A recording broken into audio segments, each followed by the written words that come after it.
Thanks for tuning in to My Valley, His Victory, hosted by me, Mackenzie Smith, where I interview Christians who love the outdoors and have walked through valleys in their lives. In a world of highlight reels and surface-level relationships, we all have faced hardships. I believe our experiences can be encouraging to others if we have the courage to be vulnerable.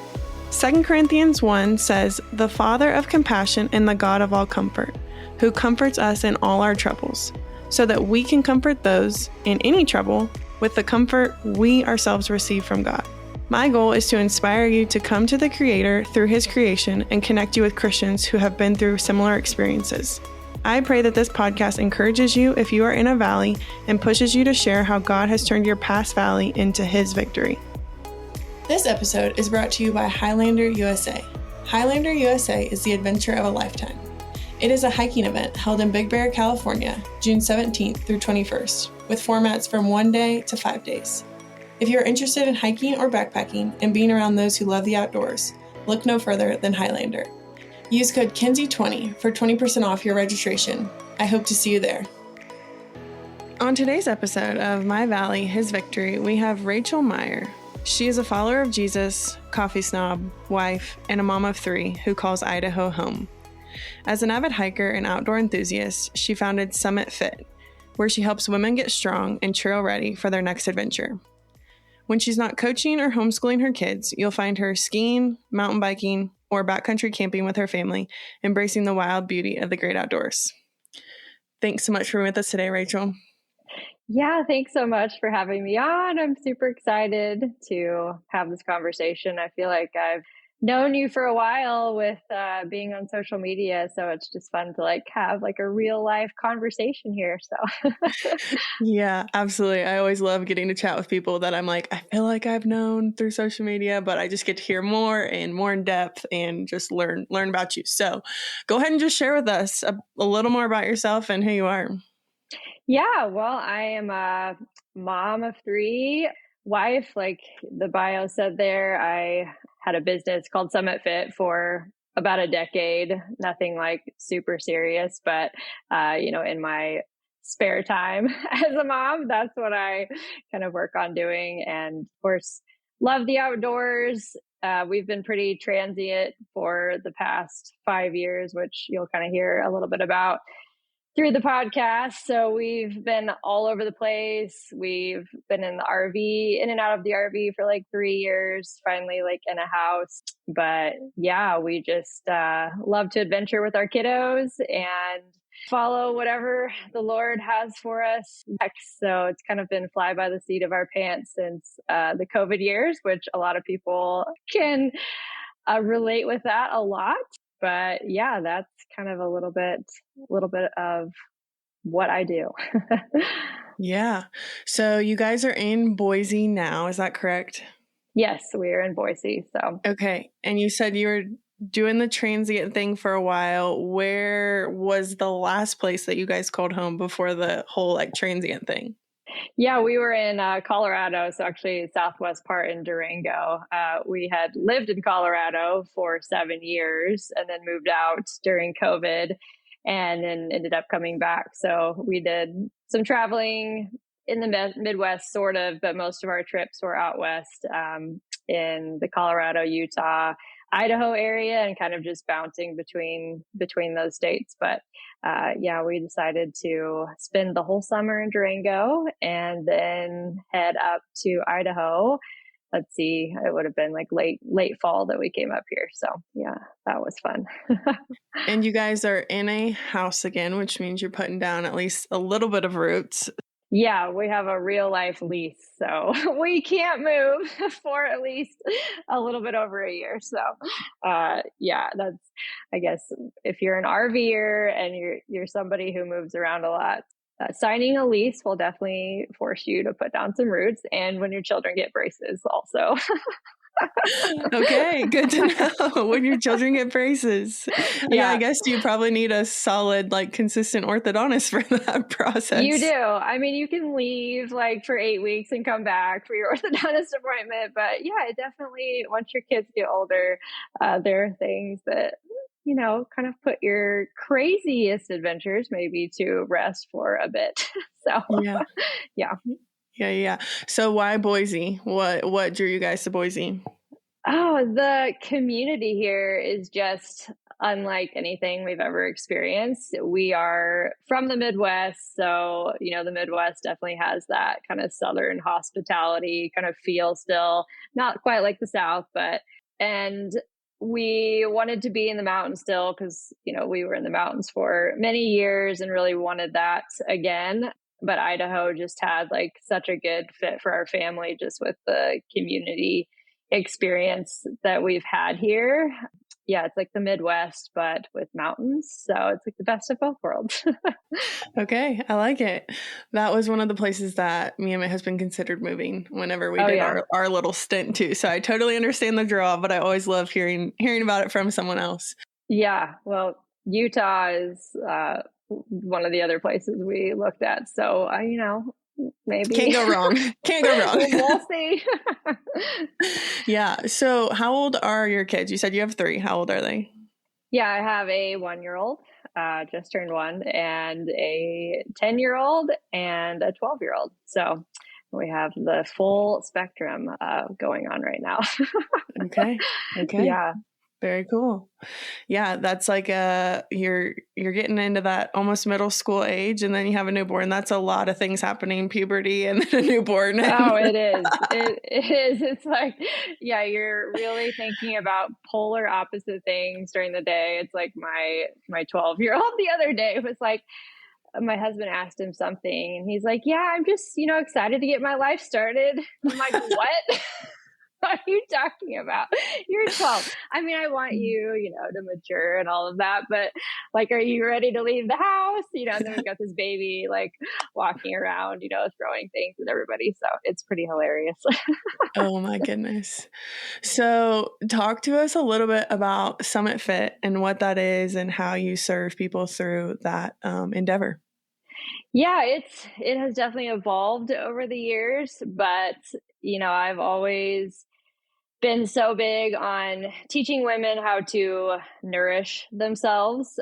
You can't enjoy the outdoors and really enjoy life and all the adventures that it throws at you if you are not, if you don't feel your best. And so using food and what I call my daily power habits to really help people fuel their life adventures. So for some moms, that just looks like adventuring to the park and hitting the local trails. For other students I have, they're literally summiting, 14,000 foot mountains and going on long backpacking trips. And so, having kind of a foundation where they can build upon, wherever they're headed with their endeavors. But yeah, so it's mostly been online, but I've led some backpacking trips in Colorado and done some in-person like sunrise hikes in Arizona and led a few of those. So, but in general, the focus is getting fit for life's adventures. So that looks different for all of my students. But yeah, building those daily habits, I think, is just so important for anybody who's into the outdoors. Yeah, absolutely. And where did this passion, come from? Is this something that you went to school for, like nutrition and all of that? Or is this something that just kind of evolved over time?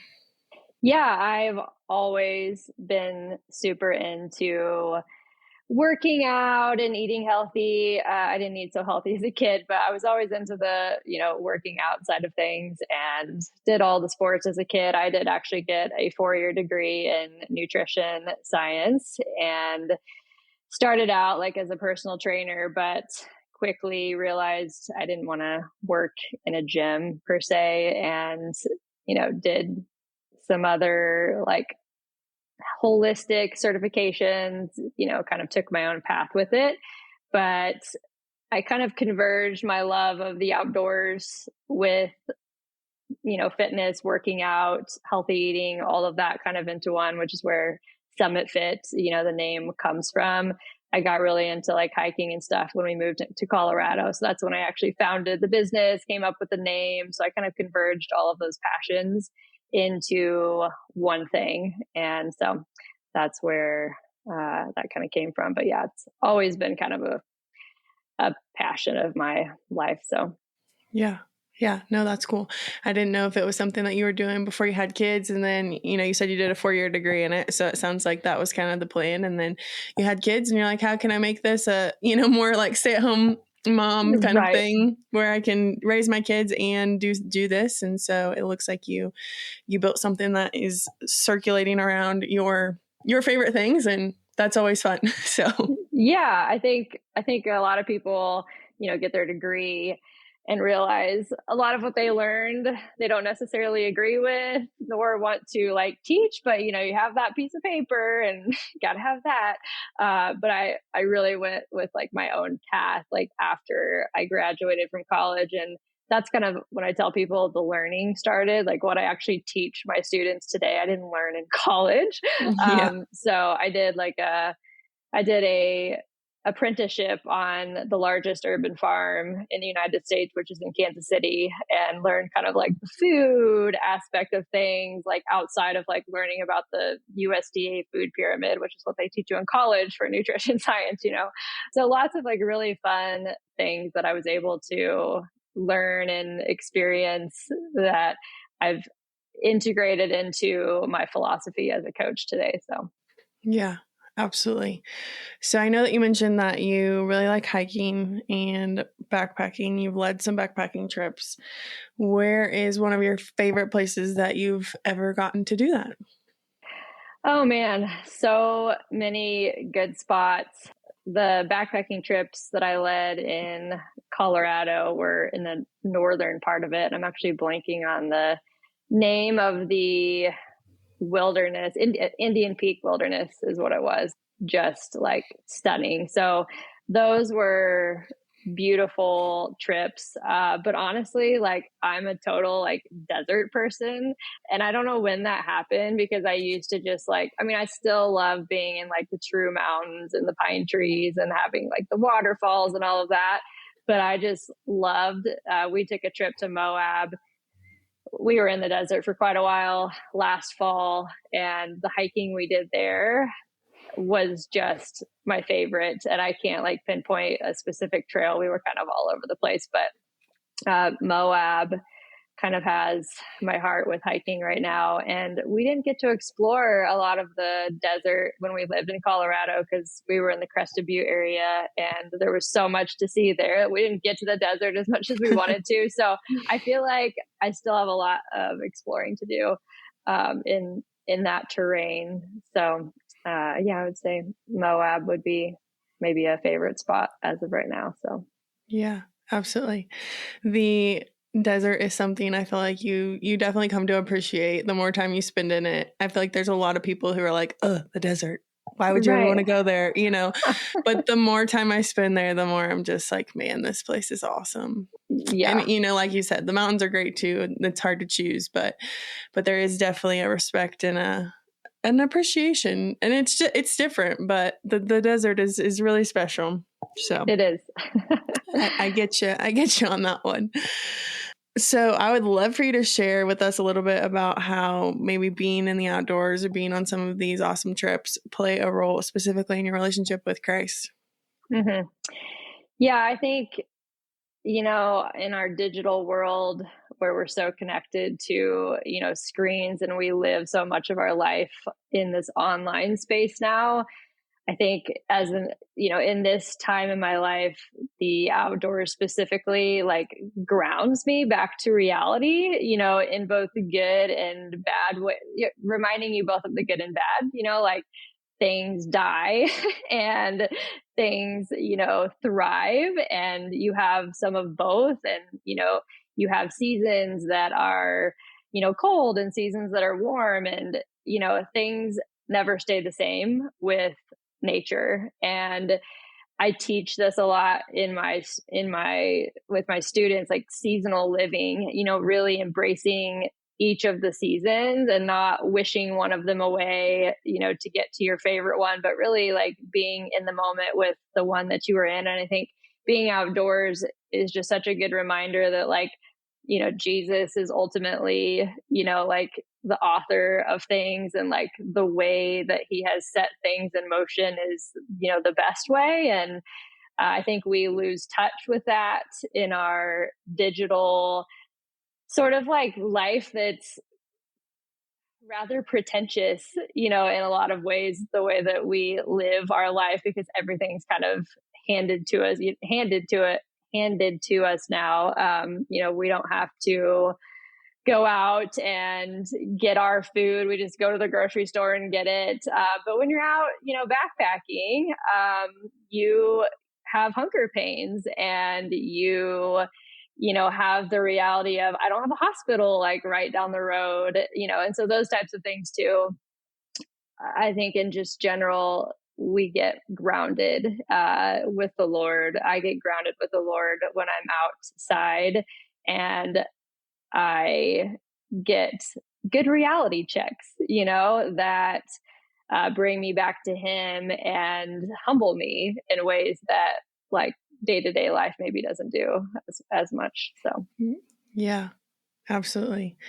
I think we have so many things just accessible at our fingertips all the time, and we have all this like anxiety and nervousness about things that are small, in the grand scheme of things. And it's like in the outdoors, I feel like we get like, it's like a reset button. It's like, no, this is really what you should be stressed about. Like right. the daily needs of your life, you know what I mean? Not right. there are millions of random things that we stress about and that we worry about, and all of the things. It's funny because I feel like it takes you back to those like just like basic needs, your survival, your food, right. your water, your, those types of things. And so, exactly. Yeah, I totally understand that. And it also, I feel like, pushes us to rely on Jesus more. It's like when you're out there, sometimes you realize like there's literally nothing I could do to change this situation, whereas at home we can like kind of pat ourselves with like, buffers for certain things. So yeah, right. Totally understand that. Can you share a story with us about a way in which maybe God has revealed Himself to you or spoken to you through the outdoors? Yeah, I have a couple. One of them that will probably like be good for sharing maybe a little later in the conversation. But as a kid, I remember I lived on a 300-acre farm, so I was always outside. I probably got in trouble more for not coming back inside for dinner at the right time than anything else that I got in trouble for as a kid. But I would go down the road and up this like big hill. I lived in the Ozarks of Missouri, so it's very hilly there. And I would go and sit on top of this hill. And that was kind of my spot to go when I had a bad day or just felt, like the world was caving in, as you often did as a teenager. And, all of the tumultuous things that, we go through as kids and teenagers and school and all of that. I would sit on this hill and like watch sunsets and, just look out over the valley. And I always just felt like I could go there and be with the Lord. And there was just nothing to distract me, nothing bad could happen at that moment. Like that was like my spot of peace, as a kid. And I think I carried that, into adulthood, with my time in the outdoors, just really understanding who the Lord is when I'm outside, more so than when I'm, distracted with all of the things that kind of life throws at you. But yeah, just maybe just moments of peace that you're able to kind of like latch onto and hear His voice. So I would say that one as a kid would be like my most prominent, ongoing, reoccurring one that I could depend on, and it's funny, like the outdoors looks so different now. Like I kind of had to get back to that over the last 5 or so years because the outdoors took on a different look that wasn't necessarily a good thing, which I'll talk more about here in a little bit. When we moved to Colorado and I kind of got into a different realm with how I approached the outdoors.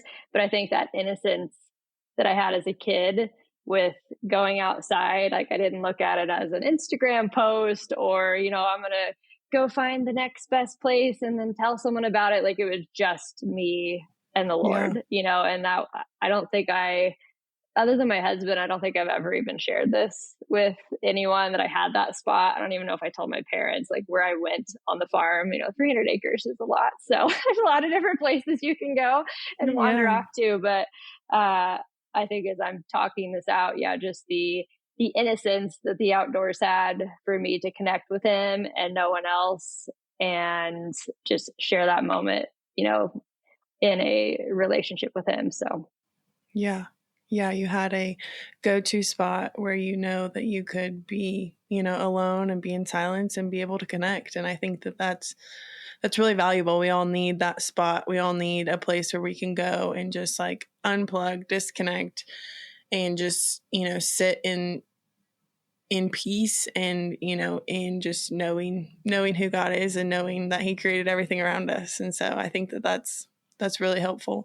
And I can't wait for us to chat a little bit more about that later because I feel like I have gone through a similar season with the outdoors and, and just like it's changed a little bit for me in some ways. And so, I'm excited to come back to that topic a little bit later. Circle back. Well, usually I ask the question here about how to connect with God through an, everyday basis in nature in an urban environment. But I'm going to ask you a little bit different question because I feel like switching it up today. All right. I would love to hear like a piece of advice or encouragement to a mom who is looking to get their kiddos outside, because I feel like so many people have really great hobbies. They have really good routines. Kids come into the picture and all of that gets, mashed up. And then now going outside is like a hassle, right? Because now we have 2 extra bodies to wrangle and all of the things. And so just would love to hear some advice or encouragement from you, and maybe it relates to a way in which you feel like your kids it fulfills a need for them, or, it fulfills a need for you to get out there and to take those kiddos into the outdoors. Yeah, absolutely. That's a great question. My first thought is just getting them outside when they're young. Like we took our kids, we actually moved to the mountains when our first 2 kids were super little. So that's when we started hiking. We had never done any of that kind of stuff before. We honestly hadn't spent a lot of time outside doing that kind of stuff before. We were in a city. And when we moved to Colorado, we immediately just started taking them on trails, and hiking, going camping. And it was difficult. One of our kiddos behaviorally has always been really difficult, just lots of stuff going on. And the meltdowns were horrific, to put it lightly. Lots of anxiety, lots of struggles getting to do what we wanted to do in the outdoors. On the other side of that, he is an avid outdoor person now. I mean, avid. So my point with this story really is just starting young. Like, it is harder when they're young, for sure. You've got diapers, you've got nap stuff, you've got all those different things, but it is so worth it in the long run because that was part of their life. That was a normal thing for them, to go on a hike, to be in a tent camping. And even though it felt difficult in those moments, and of course we had lots of great moments, but you will have hard moments and be like, why are we doing this? What is the point of this?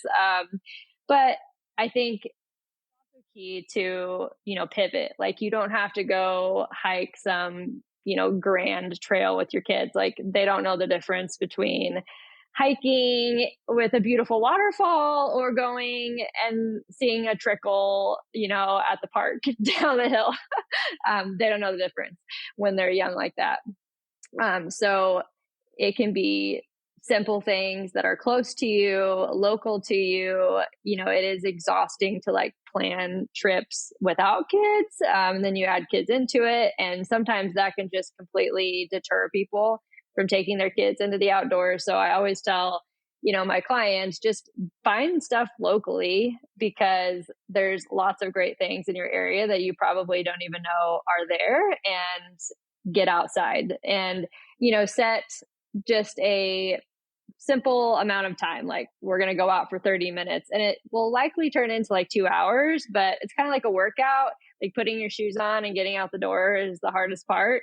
It's the same thing with getting outside, regardless, kids or not, just say you're going to go out for 30 minutes and see what that turns into. But one story I have, we took our kids snowshoeing when they were really little, ended up running out of water. We were like the first people on the trail after it had dumped like 3 foot of snow. It was extremely difficult. And we had them both on our backs, obviously in packs. And the kiddo that we've struggled with, was screaming half of the time. I mean, and we had my sister-in-law with us, and she was like, oh my gosh, like freaking out, like altitude sickness from out of state. So it was just this nightmare. Well, just last month, we took all 3 of our kiddos snowshoeing, baby included there, new baby. And we had 2 hours of the most peaceful, fun. Like, the older 2 kiddos were just crushing it. They loved it. And I was just reminded again, like, it's why you take your kiddos outdoors when they're young, because they're only going to be young for a short amount of time. And then you have the rest of their life to enjoy the outdoors with them. And it was just like, I was almost like tearing up at a couple points, because I was remembering like how hard the snowshoeing was, a decade ago, and just how fun that trip was, even with an extra kiddo. We have the experience of, getting the gear on and getting ready, because we did that so many times when they were younger. It's just kind of second nature for us to take them out into the outdoors now, because we've been doing it so long. So it's both for them to, form kind of familiar patterns getting outside, and also for the parents, because loading up your stuff and knowing what gear to take and knowing how to be prepared and not run out of water and all of those things is a whole learning curve in and of itself. And so you're doing it for everyone, so that eventually when your kids are a little bit older, it's this really, really enjoyable experience that you couldn't have, otherwise, because you'd be on a learning curve if you hadn't started until they were 10. So you got to learn at some point, is kind of what I'm saying. Yeah. So. Yeah, no, absolutely. The younger, the better. Get them out there.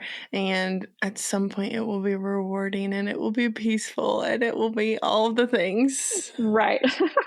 Yeah. And I think sometimes people like, you got to pivot and maybe slow down a little bit. Like, kids like to really stop and look at things and really take it in. And us adults, we're like, we have somewhere to be, So I think having kids like really slows you down, and you're able to actually take in more of nature than you are when you don't have kids. So, it's okay to have like a summit that you want to get to, but it's also okay if you only make it halfway.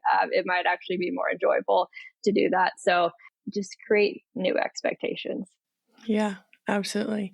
And I'm sure with you homeschooling your kids, you can also bake some education pieces into those adventures and use it as some learning opportunities. Oh yeah, always.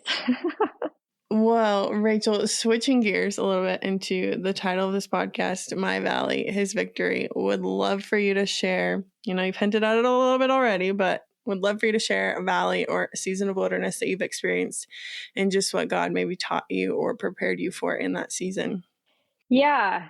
So like many people, COVID, threw life off of its rocker. And for myself and, honestly, so many people we've met, just such similar like testimonies that came out of the 2020, 2021 years. But the Lord really started to shake us up as the world began to shake up. And we, like I said, had moved to Colorado. We started in Denver, but then we're in like a small mountain town when COVID hit, and had really just centered my entire life and basically created an idol out of, my whole summit fit, adventure, outdoors, hiking kind of identity that I had created for myself. I had turned that into an idol.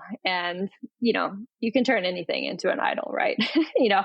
Hiking in the outdoors is not like a bad thing in and of itself, but you can certainly take Jesus off of his throne and put that there. And I had a moment on a trail where, and, certainly things had just been building internally where I knew like I was missing the mark with the Lord. And I was on this trail and I just was stopped in my tracks and broke down in tears.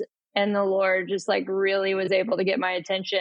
And I just heard him say, like, what are you doing? Like, why are you on this trail right now? Like, you're just going to post some pictures when you're done for everybody to see your nice trail on. But it's like, all for you. It's not, you're not doing this for me. You're not ultimately accomplishing anything for the kingdom in the way that you are pursuing the outdoors currently. It was just kind of that wake up moment of like, I'm kind of wasting my time here, on this trail because it had become a show for the world, like my fitness, the vanity kind of piece of it was something I'd always struggled with.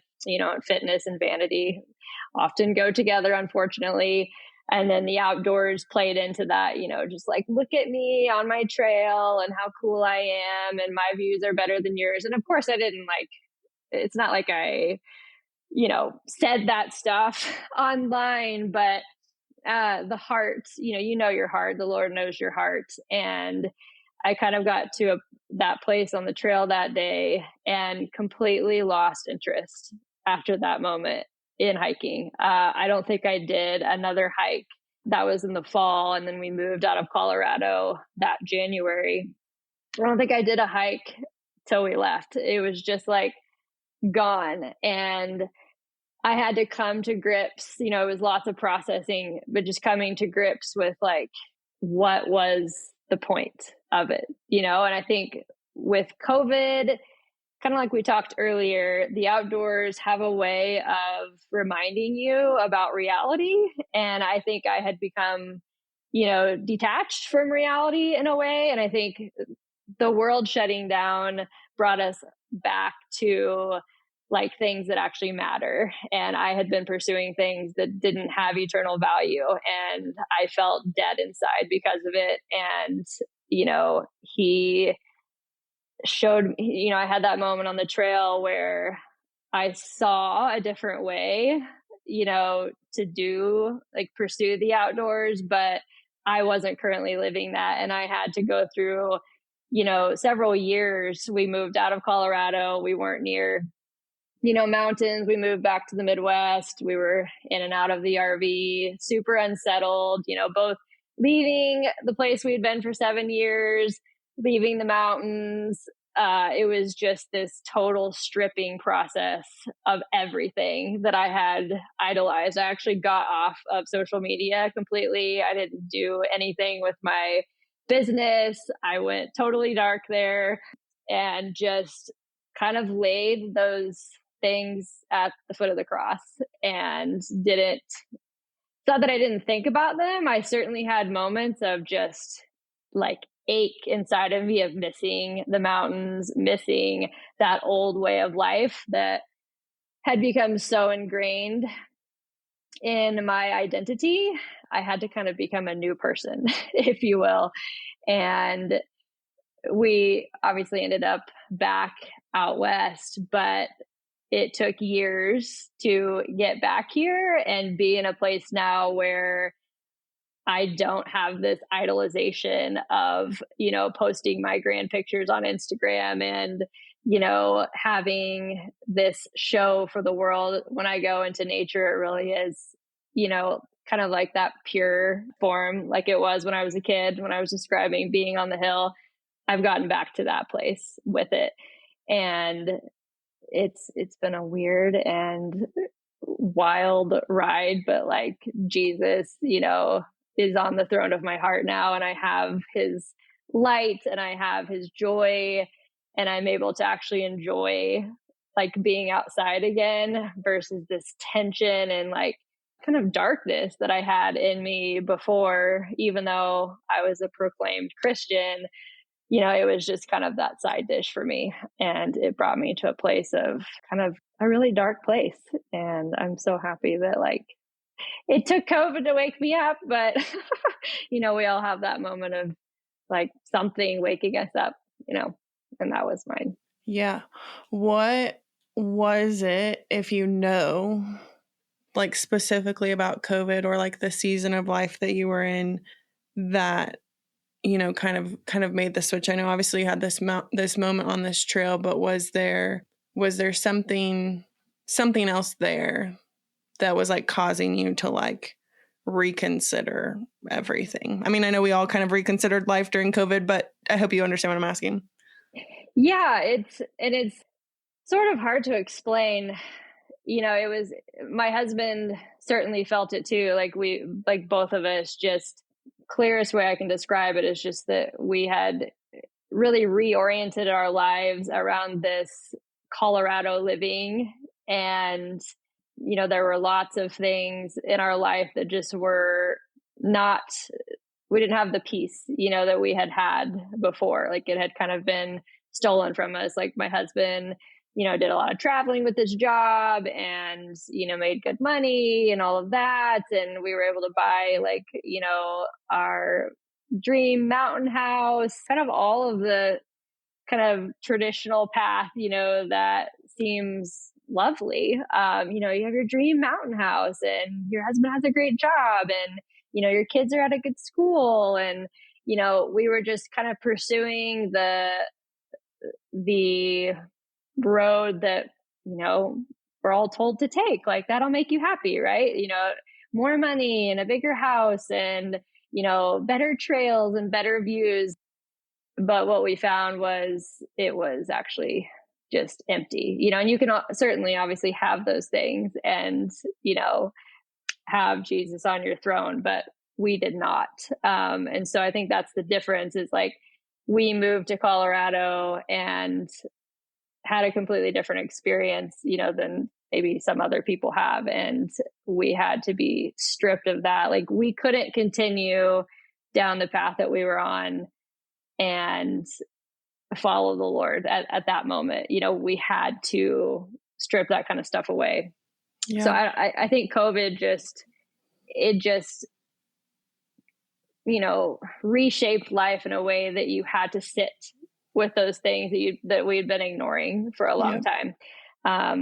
We didn't have, our marriage wasn't good, and my relationship with my kids, was very fragmented because I was very much focused on kind of my stuff and, hiking and my Summit Fit stuff. And I, was just very much hard as a person. Like it had hardened me, and I wasn't able to like connect with people, like I should. So I don't know if that explains it, but no, your eyes were opened because of the situation that you were in, and you actually had to, sit with some of the things that had been building maybe for years, but you just weren't distracted in your normal day life like you were before. And so it was just the culmination of maybe, could have been months, could have been years, who knows, but just the situation that you were in. Right. Totally makes sense. And I think that, like we were talking about earlier, we're so busy and we're so distracted and we're, in this digital world. And so it is easy to not see some things that are, cruising down the wrong path sometimes. Right. Exactly. Yeah. One of the questions that I remembered I was going to mention was that moment on the trail kind of prompted me to think about like, if social media didn't exist and I couldn't share any of these adventures with people, would I actually still enjoy them to the capacity that I do? Would I go to these places and go to the effort to, summit this mountain if social media didn't exist. And it was just something I had never thought about before. And I think that question kind of crystallizes all of it, is that the online world had kind of turned me into someone I didn't really know anymore. It made me a different kind of human being. And I think, we all have to face that like reality at some point, because we're so connected to it. Is like, who am I? Like, who would I be if social media didn't exist? And has it turned me into a better person, or has it turned me into somebody I don't like? And, that's when a lot of people end up exiting it for a while, or, taking breaks from it, because it's just so hard to detach from that world at times. So, yeah. I would love to ask you, so you had this moment on the trail. I assume you go home and you kind of talk to your husband about it. I'm going to assume, I don't know that, but you go home, you talk to your husband about it. You guys, hadn't really been like living a life committed to the Lord. Kind of walk us through that process. And like, was he immediately on board? Was he immediately like, no, like we like our lives the way we are. Like, what do we have to give up? Like, I don't know, kind of talk to us about that season. And was it, God was pulling on both of your guys' hearts at the same time? Or just walk us through that commitment process to like take everything that you guys have been doing and shift it. Mm-hmm. Yeah. So, I definitely told him about the experience after it happened. And we had started having more moments of what would it look like to leave Colorado? Because that was kind of the hinge point for all of this, was the environment that we were currently in. And so those conversations definitely started to happen more. I mean, we had just bought like our dream house less than a year prior to this happening. So we were not planning on moving. Like, we were staying long term in that spot. And so those kind of conversations started to happen, and he was raised as a believer. I was not in the capacity that he was. And he was still very much walking with the Lord in a way that I wasn't. We definitely weren't doing that together. He was actually reading some really challenging books. He was reading a book by Rod Dreher at the time called Live Not by Lies. And that's a tough book if you've ever read it. If anybody in the audience listening to this has read it, it's a tough book. And he had started to kind of talk to me about some of the things in the book, and I was resistant to them. Like, that's too much for me. Like, there was one story in the book where I think it was William, I'm blanking on his name, but what is his Tyndale? Sorry, William Tyndale. So he had the Bible, I think correctly, if I'm saying this correctly, he wanted to translate it to be more correct with the life of Jesus. And he actually ended up being in prison for that. And his wife, he had an opportunity to get out, and his wife was like, no, like, you're not going to cave so that you can just get out of prison and we can, be more comfortable and, be under the same roof again. And he brought that story up to me and was like, what would you do? And I was just like angry. Like, I was not in the place where I could entertain ideas or thoughts like that. Like, I was very much in the Lord had spoke to me. I'm super hard. I'm not open to like following the Lord in that capacity. And he's reading like super intense books of like martyrdom and, like people going to jail for their faith. And, COVID is at its peak. Like, we lived in a place where it was extremely intense environment. Like, you got the cops called on you if you didn't have your mask worn, on the street in the right spot, or, it's very, very tense at this time. And so all of that happening, plus these conversations with him, we somehow got to a place about 3 months later where we put our house on the market. So it was intense is like the best way I can. It wasn't this like nice, rosy, like, the Lord met me on the trail and then I just surrendered everything and it was all happy clappy. No, like we uprooted our entire lives 3 or 4 months later, had no idea where we were going, couldn't find a house to rent or buy. Like we were about to be homeless at one point. We didn't know where we were going. And it was so hard. So there was nothing rosy about it. And so whenever the Lord wakes you up, whether you've been a believer and in and out of the faith, or you're just coming to the Lord for the first time, don't expect it to be this, nice, easy thing. You're literally stripping yourself of the things that you have clung to for maybe your whole life or years. And that is difficult. That's why he says, like, the road is narrow, and few find it, because it's not easy. So that's what it looks like. Yeah. No, thank you so much for sharing that. I'm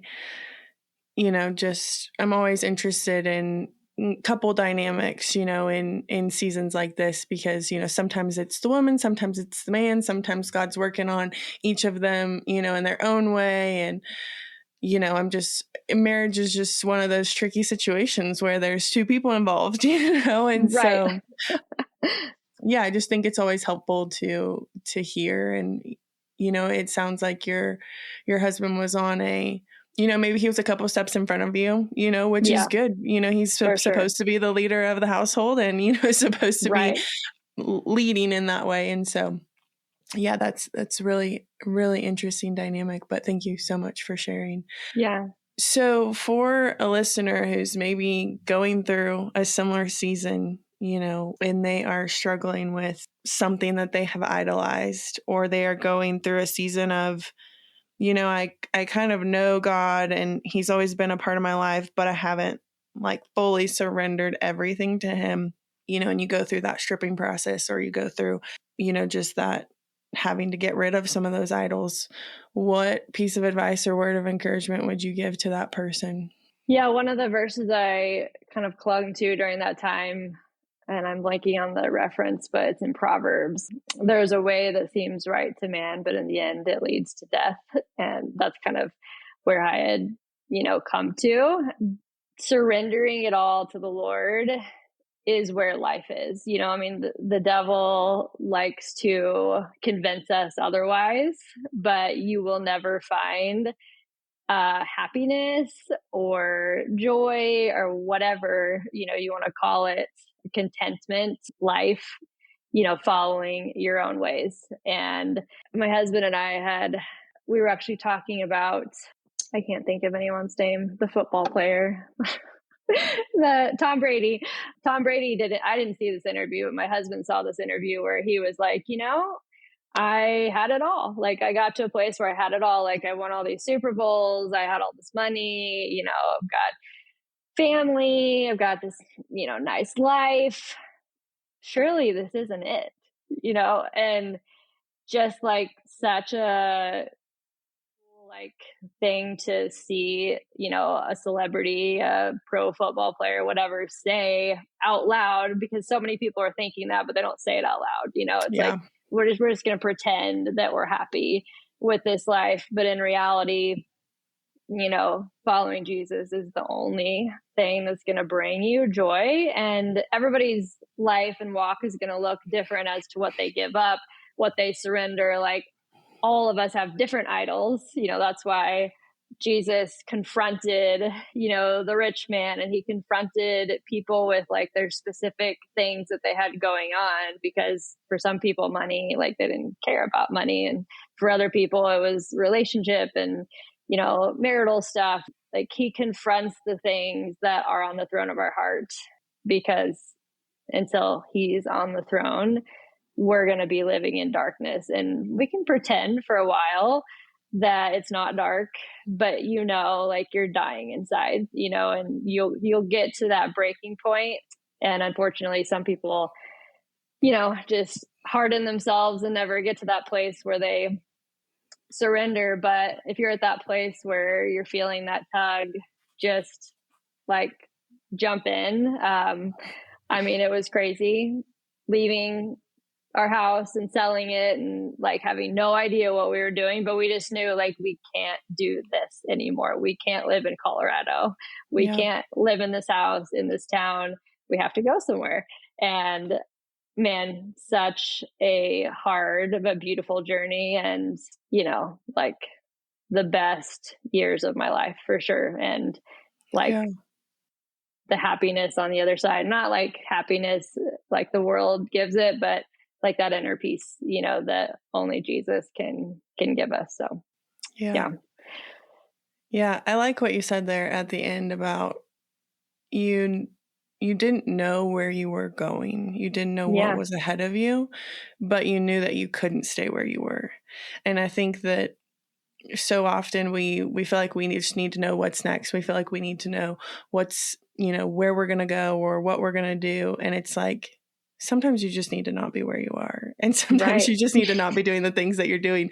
And then that will come, and I think about, immediately when you said that, my brain jumped to like the Israelites, whenever they left Egypt, they didn't know where they were going. They just knew that where they were was not good, and they just followed some guy out to the wilderness, Yeah. No, my husband brought that up. Like he's basically described the last 5 years of our life as being in the wilderness. We still feel like we're in the wilderness in a sense, but it's funny that you said that because that's exactly the story that we have shared over and over. And I mean, the disciples, like Jesus told them to follow me. Like he literally told them nothing else. And most of them thought he was like insane.